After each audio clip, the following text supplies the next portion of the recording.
Good day to you who might be watching this.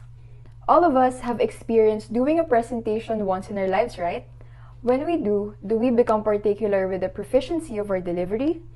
I am Kirsten Caparas, and join me as I guide you through a personal commentary regarding the tips that we must observe when doing an online presentation. Enjoy, and I hope you learn something. For the interview, I was able to borrow some time from my best friend Tita Trisha Ann Cruzado. Their presentation was in one of their research subjects during senior high school, and it is about the ethnographic study of family influence on students with low academic performance. The presentation was for their title proposal, so it was only their research advisor, two other panels, and her co-researchers as audiences during the time. The duration of the presentation lasted for about 45 minutes. Problem number 1 would be feelings of nervousness, anxiety, and unease. In doing any oral presentation, one cannot completely say that they are already too confident and relaxed because it is natural for us to feel nervous when we are about to do something big, especially if it involves facing a crowd. One way to combat this is by being prepared and well deciphered about your discussion. You can do this by creating an outline of your topic, memorizing them if you can, practicing your talk in front of a mirror, or even asking your loved ones to give you constructive criticisms regarding your performance. Once you've already had a grasp of the experience of actually delivering it, presenting it to your audience on the actual day will be a lot easier. Problem number 2 is connecting to your audience. One of the speaker's horrors when it comes to delivering their presentation is losing the interest of the audience or not grabbing it at all in the first place. A presentation is only deemed successful when audience have grasped and understood the message that you want to convey.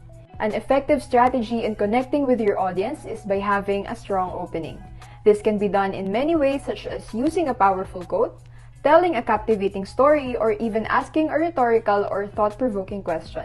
Grabbing their attention is one way to build a connection, but maintaining it is a different story. Problem number 3 is focusing on fluency rather than mastery.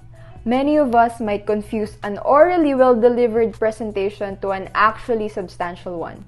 Just because you have fluently delivered your talk does not always mean that you have effectively sent your message across.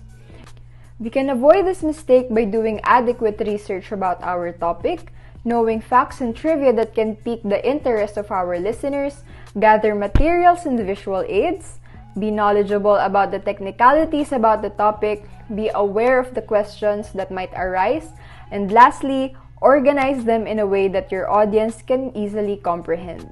Here are other miscellaneous tips coming from me that can potentially aid to your future presentations. Number 1 is to enjoy your presentation. When you enjoy something, you naturally give your best without it costing you too much effort. It just flows effortlessly, and enthusiasm is inviting. Second is be yourself. Being yourself is the best way to make a remarkable impression on your audience. This way, they can remember you for your brand and establish a connection with you.